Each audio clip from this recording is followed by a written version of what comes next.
20 second একটু 20 second দিবেন, উত্তর দিবেন একটু 20 সেকেন্ড। আচ্ছা, আপনি যে মাসে বেতন পান বাধ্যতামূলক, বা আপনি আল্লাহ কি বলছে, আপনি বছরে 2.5% দিবেন আপনার যদি এত টাকার বেশি হয়।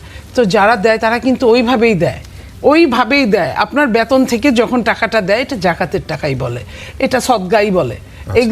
এগুলা দিয়ে যারা সমস্ত কিছু মেইনটেনেন্স করে তাদের চেয়ে অন্তত পক্ষে এক জায়গায় অন্তত পক্ষে কিছুটা উন্নত একটা জায়গায় হতে পারে। সন্ত্রাসের তো বিচার আছে, কিন্তু রাজাকারের বিচার কিন্তু একদম মহাবিচার। সেখান থেকে যদি মুক্ত হতে পারে একজন রাজাকার, তাহলে একজন সন্ত্রাসীর বিচার 6 মাস, 1 বছর, 2 বছর জেল টেল হবে। যারা জামাত ইসলামের নেতৃত্বে আছে, মূল নেতৃত্বের জায়গায় আপনি যদি দেখেন যে ডাক্তার শফিকুর রহমান, তিনি শহীদ পরিবারের সন্তান, আমাদের ডাক্তার সৈয়দ আব্দুল্লাহ মোহাম্মদ তাহের নায়েবে আমির, তিনি শিশু মুক্তিযোদ্ধা, তিনি আমাদের এর আগেও অনেকবার গল্প করেছেন। এই প্রথমবার ওনাকে দেখলাম যে উনি সংসদে এটা উল্লেখ করেছেন। সেক্রেটারি জেনারেল শুরু করে নিয়ে যে জেনারেশনটা আছে, এই জেনারেশনটা মানে 71-এ তাদের কোনো ডিসিশন মেকিং এর মতো বয়স ছিল না, তারা পরবর্তী জেনারেশন। সো দ্যাট বাংলাদেশে জন্মগ্রহণ করা কোনো সন্তানকে যদি আপনি রাজাকার আখ্যায়িত দেন শুধুমাত্র রাজনৈতিক বিরোধিতার কারণে, এটা গ্রহণযোগ্য হতে পারে না। দেশের মানুষ সেই ভোট দিয়ে সেটা প্রমাণ করে দিয়েছে। নীলুফার চৌধুরী মনি, বর্তমান জামায়াত ইসলাম, মানে ওই কমেন্টের প্রেক্ষিতেই বলি যে তারা 71-এর জামায়াতের যে কর্মকাণ্ড সেটা দায় নিচ্ছেন না, যদি আজকে সেক্রেটারি জেনারেলের কথায় তাই ধরে নিই। কিন্তু বিএনপি কি 71-এর জামায়াত, আল বদর, আল শামস নেতাদের নামে যে শোক প্রস্তাব পাশ করে এই পার্লামেন্টে করলো, সেটা কি ইতিহাসের কাছে তারাও একটু দায় থাকলো না? কেন? তারা যে শোক প্রস্তাবে, ধরেন জামায়াত ইসলামীর যিনি নেতা ছিলেন মতিউর রহমান নিজামী, তিনি তখন নেতৃত্বস্থানীয়, তার নামে শোক প্রস্তাব হয়েছে, সেখানে বিএনপি সেই শোক প্রস্তাবে তারাও একমত পোষণ করেছে। ধন্যবাদ আপনাকে। যারা শুনছেন আমার শুভেচ্ছা অভিনন্দন, আমার সহালোচক বৃন্দদের শুভেচ্ছা। দেখেন, একজন মানুষ সে যে কাজই করুক না কেন, তার CSRS কখনো চেঞ্জ হয় না। CSRS এর জায়গায় থাকে। সেই দেশের নাগরিক, অস্বীকার করার মতো না। তার শাস্তি হবে, পুরস্কৃত হবে। বাট এই দেশের নাগরিক হিসেবে স্বাধীনতার পর থেকে তারা তো নির্বাচন করেছে, তাদের কেউ না কেউ একজন প্রতিনিধি ছিল। তো সেই জায়গায় আপনার বিএনপির সাথে যুগপৎ আন্দোলন করেছে অনেক দিন, কিন্তু তার CSRS আজকে পর্যন্ত, এখন পর্যন্ত চেঞ্জ হয় নাই। চেঞ্জ না হওয়ার আরও কারণ বলছি। আপনার রাজাকার, মুক্তিযোদ্ধা বা কিছু, এটা আপনার ধারার উপর ডিপেন্ড করে। আপনি কি করেছিলেন স্বাধীনতা যুদ্ধের সময়, আপনার দল কি করেছিল, আপনি সেই দলটাকে এখনো সাপোর্ট করেন। ইয়েস, আপনি স্বাধীনতার বহু পরে জন্মগ্রহণ করেছেন, কিন্তু আপনার আদর্শ কিন্তু ওই জায়গা, যে আদর্শটা স্বাধীনতা বিরোধী শক্তি হিসেবে ছিল। সো দ্যাট আপনি যদি বলেন যে আমার জন্ম অনেক পরে 71-এর, কোনো লাভ হবে না। কারণ আপনার আদর্শ যেটা, সেটাই আপনি, যারা বাম, তারা তো বাম ওই মার্ক্সবাদ লেনিনবাদ থেকে, তো লেনিন মার্ক্স তো কবেই মরে গিয়ে ভূত হয়ে গেছে, তাহলে বাম থাকলো কিভাবে? তার মানে তার আদর্শটা ধারণ করে আছে। যারা ডান, তারা ওইভাবেই আদর্শটাকে ধারণ করে আছে। যারা মধ্যপন্থা, সেইভাবেই। আমি আপনাকে যদি প্রুফ দেই যে শহীদ মিনারে 2026 সালের 21শে ফেব্রুয়ারিতে শহীদ মিনারে যখন জামাতের আমির বললেন যে আমরা নিয়ম মানার জন্য এসেছি, তার মানে কি? এটা তারা ধারণ করেন না। তারা রাষ্ট্রীয়ভাবে বিরোধী দল, তাদেরকে আসতে হয়, তাই এসেছে। আপনি বুঝেন, এটাই তো অর্থ। বাংলা আমরা সবাই জানি 4 জনে। সো এটার অর্থ কিন্তু এটাই বুঝায় যে আমি এটাকে ধারণ করি না, যেহেতু আমি বিরোধী দলের নেতা, আমাকে এটা করতে হয়। তার মানে কি? এটা এক ধরনের পূজা। আপনি আপনার মনের বিরুদ্ধে যখন কোথাও ফুল দিবেন, ইসলাম কি বলে? ওনারা ইসলামিক দল, ধর্মভিত্তিক দল। ইসলাম বলে যে আপনি মনের বিরুদ্ধে যেখানে বাধ্যতামূলক কোনো ফুল দিতে হয়, কোনো মৃতদেহের উপর, কোনো কফিনে, কোনো কবরে, সেটা পূজা হয়। আপনি মন থেকে দিলে সেটা হয় আপনার ভালোবাসা, শ্রদ্ধা। সো আপনি পূজা করছেন, ওখানে বিরুদ্ধে দিলে পূজা। হ্যাঁ, এটা আমি বললাম, আপনি এটা ভালো মতো দেখেন। আপনি মন থেকে দিলেন না, আপনি, তারাই বলে যে এটা তো পূজা, এটা তো ফুল দিচ্ছে, পূজা। কিন্তু মন থেকে যদি উনি কি বলবে, আমি আপনাকে বলছি, আপনি যখন আপনার কোনো আত্মীয়র কবরে ফুল নিয়ে যান, একটা ফুল, একটা গোলাপ, ওটা তো পূজা হয় না। তার মানে আপনি হৃদয় থেকে অনুধাবন করে তার জন্য নিয়ে গেলেন। কিন্তু যখন সবাই বাধ্যতামূলক দেয়, আপনিও বাধ্যতামূলক দিচ্ছেন, আপনি ধারণ করেন না। সে শহীদ আপনি মানেনই না। তো গেল সেটা। এবং সেম কথাটা কিন্তু ওনারা সাভার স্মৃতিসৌধ 26শে মার্চে বলেছেন। কিন্তু ওনাদের যে পলিসি, আমি বলি, ওনারা দোয়া করতে চান, দোয়াও তো করেন নাই, ওনারা তো দোয়া ওইভাবে করেন নাই। আমি বলি দোয়াটা কিন্তু প্রধানমন্ত্রী করেছেন, না ওনারা করেন নাই, প্রধানমন্ত্রী করেছেন। আমি ওখানে ছিলাম বেদিতে আপনার। এরপরে আমি বলি আপনাকে, ওনারা সোনার বাংলা গান আমি তোমায় ভালোবাসি, এটা কিন্তু কোনো গান না, এটা বাংলাদেশের জাতীয় সঙ্গীত, একটা সিম্বলিক, বাংলাদেশের সার্বভৌমত্বকে ধারণ করে। হ্যাঁ, এর মধ্যে যে কথাগুলো আছে এটা প্রত্যেকটা মানুষের হৃদয়ের কথা, ঠিক আছে? সেটা তারা মহান জাতীয় সংসদে কিন্তু বলেন নাই। এটা কিন্তু এক ধরনের, এর আগে যেটা এটা নিয়ে যা হয়েছিল রাষ্ট্রদ্রোহিতার মামলা পর্যন্ত হতে পারে। বাট বিএনপি এমন নিরীহ দল বিএনপি, বা আমি আপনার সময় বলেন, আপনি লিখে রাখেন। তো আপনার জাতীয় সঙ্গীতে যারা যে দল দাঁড়ায় না, তার মানে এখন পর্যন্ত আজ অবধি পর্যন্ত এই দেশকে তারা ধারণ করে না, অথচ এই দেশে নেতৃত্ব করবে। এটা তো কেমন ডাবল স্ট্যান্ডার্ড হয়ে যায় না? এটা কেমন আপনার এক ধরনের ছলচাতুরি হয়ে যায় না? এটা এক ধরনের অপরাজনীতি হয়ে যায় না? তো এই অপরাজনীতি যারা অভ্যস্ত, অপরাজনীতিতে, তারা দেশের কি মঙ্গল করবেন? তারা নারীদের কি মঙ্গল করবেন? তারা এই জাতির কি মঙ্গল করবেন?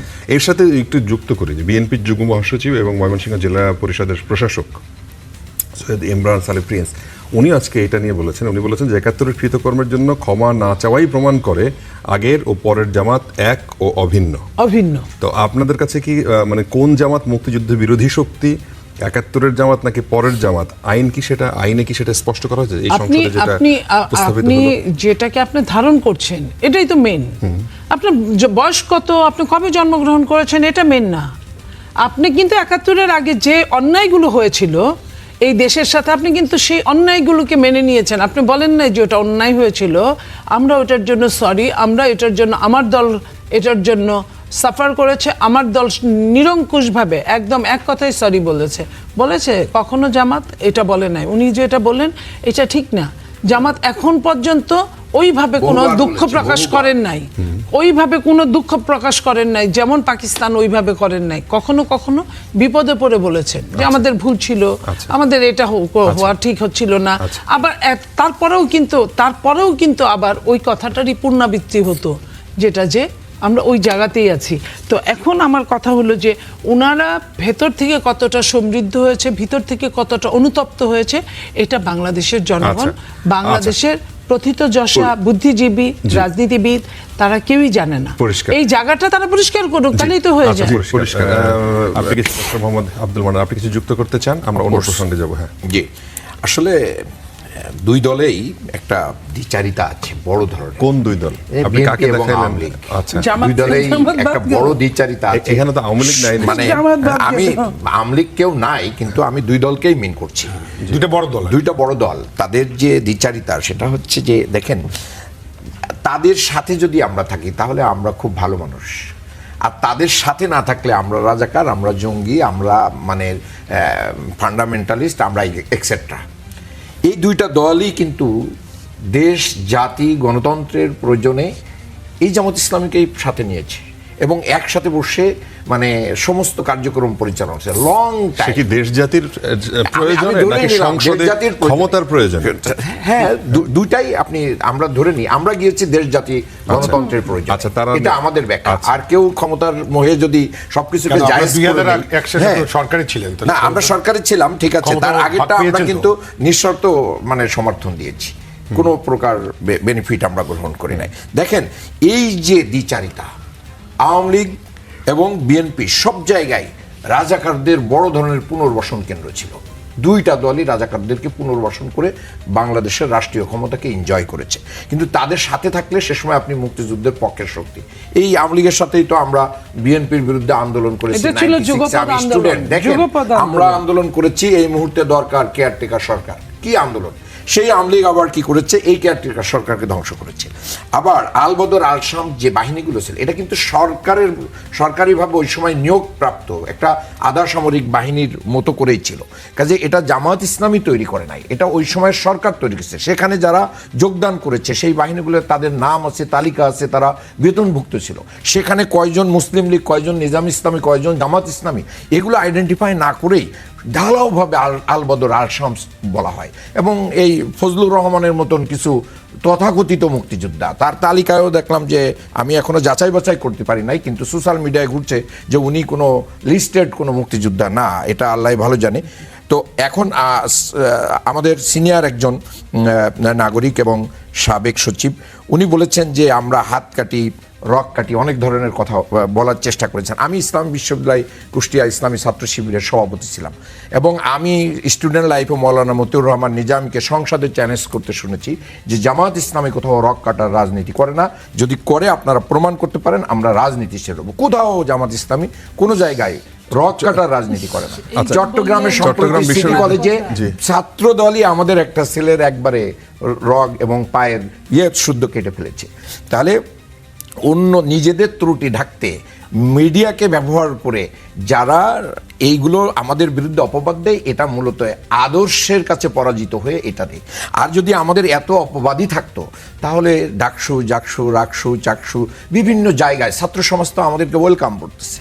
ছাত্র সমাজগুলো আমাদেরকে তো তাদের নেতৃত্বে এগিয়ে দিচ্ছে। তার মানে বাংলাদেশকে ধারণ করে, বাংলাদেশের স্বাধীনতাকে ধারণ করে, বাংলাদেশকে দুর্নীতিমুক্ত করার জন্য, বাংলাদেশে একটা আদর্শিক সমাজ গড়ে তোলার জন্য যেই লুটপাট হয়েছে বিএনপি এবং আওয়ামী লীগ উভয় আমলে হয়েছে। হাওয়া ভবন তো বিএনপির আমলেই তৈরি ছিল, আওয়ামী লীগ তো ব্যান লুটপাট এবং শেয়ার বাজার লুটপাট করে শেষ করে দিয়েছে। কাজে এই জাতীয় রাজনীতির সাথে তো বাংলাদেশের জামাত ইসলামীর পক্ষ থেকে 2 জন মন্ত্রী ছিল, 3টা মন্ত্রণালয় চালিয়েছেন, 1 টাকা দুর্নীতির সাথে তাদেরকে কোনো অ্যাটাচ করা যায় না। এর চেয়ে আর ভালো ডাইনামিক আইডিওলজিক্যাল পলিটিক্স কি হতে পারে? বাংলাদেশের মানুষ কিন্তু এখন সেই দিকেই যাচ্ছে। যদি এই সম্প্রতি নির্বাচনে যদি ডিপ স্টেট যদি কি না করতো, এখানে ইন্টারফেয়ার না করতো, তাহলে জামাত বা বিরোধী দল এনসিপি সহ যে জোট 11 দলীয় তারা আরো অনেক ভালো করতো বলে জাতির লোকেরা মনে করে। আচ্ছা, আপনারাও মনে করেন। আচ্ছা, অনেক ধন্যবাদ। নীলুফা আপা, আপনাকে এই প্রশ্ন দিয়ে শুরু করি। মানে আরেকটা টপিকে আমরা একটু কথা বলতে চাই, সেটা হচ্ছে আমাকে 20 সেকেন্ড একটু 20 সেকেন্ড দিবেন, উত্তর দিবেন একটু 20 সেকেন্ড। আচ্ছা, সেটা হচ্ছে জাতীয় সঙ্গীত। এটা কিন্তু বিএনপি দলীয় একজন সংসদ সদস্য বলেছেন যে সাউন্ডের সমস্যার কারণে কিন্তু ওই দিন অনেক বিভ্রাট হয়েছে, ওনারাও অনেকে শুনতে পারেন নাই। না অনেকেই ওনারা স্বীকার করেছেন যে এটা শোনা যায় না, এটা বিভ্রাট ছিল। জামাত ইসলামী এটা মানে ইচ্ছাকৃত এটা করে নাই, জামাতের পক্ষ থেকেও বলা হয়েছে। আর শহীদ মিনারে তো আমরা গিয়েছি, রাষ্ট্রীয় কালচারের কারণে গিয়েছি। এই কালচার যতদিন আমরা জনগণকে বুঝিয়ে পরিবর্তন না করতে পারবো ততদিন তো আমাদেরকে মানতে হবে, সেটাই আমরা করেছি। রাষ্ট্রের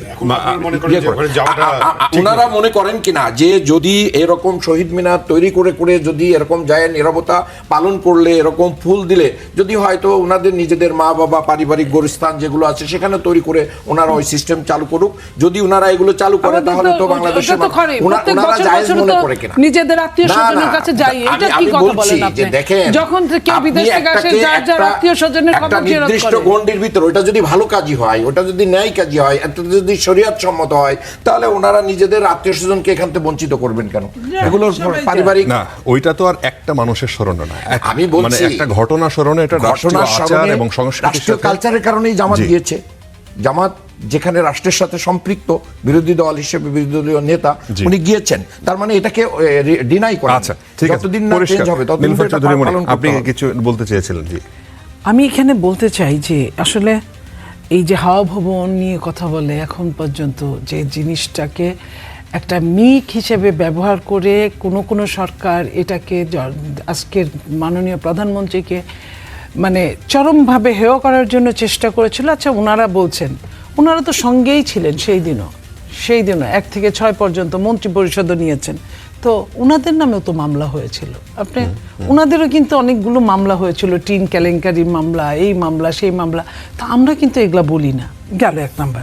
2 নাম্বার, উনি বলেছেন যে মানে টাকা পয়সা আমরা তচ্ছপ করি। আপনি কি একটা জিনিস জানেন, আমরা মধ্যবিত্ত, নিম্ন মধ্যবিত্ত এখানে অনেকেই, প্রায় সবাই, তারপরেও সবাই কিন্তু জাকাতের টাকা খাই না, আমরা সদকা খাই না।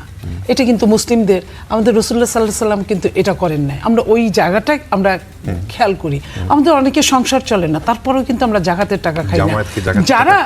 যারা প্রত্যেক আপনার মাসের, আপনি যে মাসে বেতন পান বাধ্যতামূলক, বা আপনি আল্লাহ কি বলছে, আপনি বছরে 2.5% দিবেন আপনার যদি এত টাকার বেশি হয়, তো যারা দেয় তারা কিন্তু ওইভাবেই দেয়। ওইভাবেই দেয়। আপনার বেতন থেকে যখন টাকাটা দেয় এটা জাকাতের টাকাই বলে, এটা সদগাই বলে। এগুলা দিয়ে যারা সমস্ত কিছু মেইনটেনেন্স করে তাদের চেয়ে অন্তত পক্ষে এক জায়গায় অন্তত পক্ষে কিছুটা উন্নত একটা জায়গায় হতে পারে। সন্ত্রাসের তো বিচার আছে, কিন্তু রাজাকারের বিচার কিন্তু একদম মহাবিচার। সেখান থেকে যদি মুক্ত হতে পারে একজন রাজাকার, তাহলে একজন সন্ত্রাসীর বিচার 6 মাস, 1 বছর, 2 বছর জেল টেল হবে। এটা মনে হয় যে খুব ফিউ প্রবলেম, যে প্রবলেমটা জাকাত দিয়ে আপনার জীবন নির্বাহ করছেন, এটা সমস্যা হচ্ছে না। এখনো রাজাকার ওই তালিকার রাজাকার এখনো আছেন যাদের বিচার হয় নাই? অবশ্যই আছেন। আমি নিজেই বলেছি যাদের ফাঁসি হয়েছিল সেদিন আমি তাদের পক্ষে ছিলাম, এখনো আছি। কারণ আত্মপক্ষ সমর্থনের সুযোগটা ওইখানে কম ছিল। যাদের হয় নাই, আমার কথা ছিল যাদের অনেকেই আছে যাদের বিচার হওয়া উচিত কিন্তু বিচার হয় না। জামায়াত এখনো দাবি করে যে তাদের দলে এরকম এখন কেউ নাই যাদের নামে ওই অভিযোগ ছিল। এই যে এখন তো ম্যাক্সিমামই আপনার 71-এর পরে জন্ম, আপনি সরাসরি আপনি কিছু করতে পারবেন না, আপনি আদর্শগত করতে পারবেন। 71-এর সময় যারা ওই বয়সটা ছিল তাদের ব্যাপারটা তো ভিন্ন, তাদের নিয়ে তারা কথা বলবে না। তারা তো এখন সংসদে বলে যুদ্ধ শিশু ছিল, তারা যুদ্ধ শিশু, তারা কি শিশু মুক্তিযোদ্ধা। শিশু মুক্তিযোদ্ধাটা কেমনে হলো সেটাও কিন্তু আমাদের জানার খুব ইচ্ছা। আমরা কিন্তু সেইভাবে আমরা ওইভাবে ব্যাখ্যা পাইনি। আমরা তারেক রহমান সাহেবের যখন তার মায়ের সাথে জেল খেটেছেন, তার মায়ের সাথে একটা ছোট বাচ্চা জেল খেটেছেন, সেই হিসাবে কেউ বলেছেন যে উনি শিশু যোদ্ধা ছিলেন। এটা তো যুদ্ধা একরকম, যে মাটা সন্তান পেটে নিয়ে জেল খাটছেন, কথার কথা সে বাচ্চাটা পেটে কিন্তু জেলেরই একটা অংশ। তো সেইখানে উনারা যখন এখন শিশু যোদ্ধা হয়ে যান তখন তার কোনো কথা বলার থাকে না। কিন্তু উনারা এই কথাটা এতদিন পরে, এই যে 55 বছর পরে তাদেরকে কেন নিজেকে সাফাই গাইতে বলতে হলো কেন? রাকসু, ডাকসু, চাকসু, ইউকসু যে সুগুলোর কথা বলছেন, আমি যে জায়গায়, আপনি যে জায়গায় ছিলেন সেই জায়গাটার কথা, শহীদ ভাই যে জায়গায় ছিলেন সেটা যদি আমি বলি যে ডাকসুর কথাই বলি, এই যে আপনার নীলক্ষেতে যে 80,000 ব্যালট পাওয়া গেল, এই ব্যালটটা কিন্তু কোনো সুরাহা হলো না। আজকে যে ভিসি ওই দিন ছিলেন, আজকে কিন্তু সেই ভিসি কোথায়? সেই ভিসি কিন্তু নতুন আরেকজন, যিনি ইন্টারিম গভর্নমেন্ট ছিলেন, নতুন যে বিশ্ববিদ্যালয় করেছেন, সেই বিশ্ববিদ্যালয় নিজে থেকে পদত্যাগ করে নিজে থেকে ওইখানে গিয়ে হাজির হয়েছেন। এই যে জিনিসগুলো, সেই ভিসি জামায়াতের অবশ্যই এখানে বলার অপেক্ষা থাকে না। 18 মাস জামাত দেশ শাসন করেছে, বাংলাদেশ 18 মাস জামাত শাসন করেছে। ইয়েস, জামাত শাসন করেছে। আমি জানি না জামাত, আমরা তখনও বলেছি, এই 18 মাসও বলেছি, এই দেশ কারা কোথায় সব জায়গায় সমস্ত ভিসি বলেন আপনার 2% তো কোনো এক্সাম্পল না, এক্সাম্পল হয় 51%। আমি সেই কথাগুলো বলছি। তো ভিসি থেকে শুরু করে, আমলা থেকে শুরু করে প্রত্যেকের যে অবস্থা, আমি আপনার আজকের ডিসির কথা বলি, জামায়াত ধরেন যদি দেশ চালায়, সেই জামায়াতের সরকারের অ্যাটর্নি জেনারেল ছিলেন বর্তমান আইনমন্ত্রী, সেই জামায়াতের সরকারের পররাষ্ট্র নিরাপত্তা উপদেষ্টা ছিলেন বর্তমান পররাষ্ট্রমন্ত্রী। আমি কিন্তু 2% এক্সাম্পল হয় না, আমি 2% যে ছিল না। আপনার বিএনপি এত বড় দল, এত দিন ব্যাপী দেশ শাসন করেছে, দেশের দায়িত্ব রাষ্ট্রীয়ভাবে পালন করেছে, সেইখানে বিএনপির ছাত্রদল করা ছেলে হাজার হাজার লাখো লাখো, সেই তারা তাদের মেধা দিয়ে কখনো কখনো চাকরি করেছে, সেখান থেকে সব ঢালাওভাবে তো তারা বাদ দিতে পারবে না। আপনি 18 মাসে, শহীদ ভাই তো সচিব ছিলেন, সচিব হওয়ার আগে ডিসি হতে হয় ম্যাক্সিমামরাই। আপনার এই যে ডিসিগুলো হয়েছিল 4টা থেকে 5টা সর্বোচ্চ ডিসি এসপি বিএনপির ছিল। সেই বিএনপির একটা ডিসি চট্টগ্রামে ছিল, যে ছাত্র দল করা, আমি এটা তো সবাই জানে, বলার অপেক্ষা রাখে না। তাকে 7 দিনের মধ্যে, একজন সাবেক সচিব একসময় ছাত্র দল রাজনৈতিকভাবে কাউকে বিএনপির বা ছাত্র দলের বা ছাত্রলীগের বা ছাত্র শিবিরের এই বিবেচনায় করে কাউকে কি ডিসি এসপি? অবশ্যই তারা তাই করেছে। আমি তো নিজেও তাই বলি। আমি তো অতীতের কথা বলতে চাই না।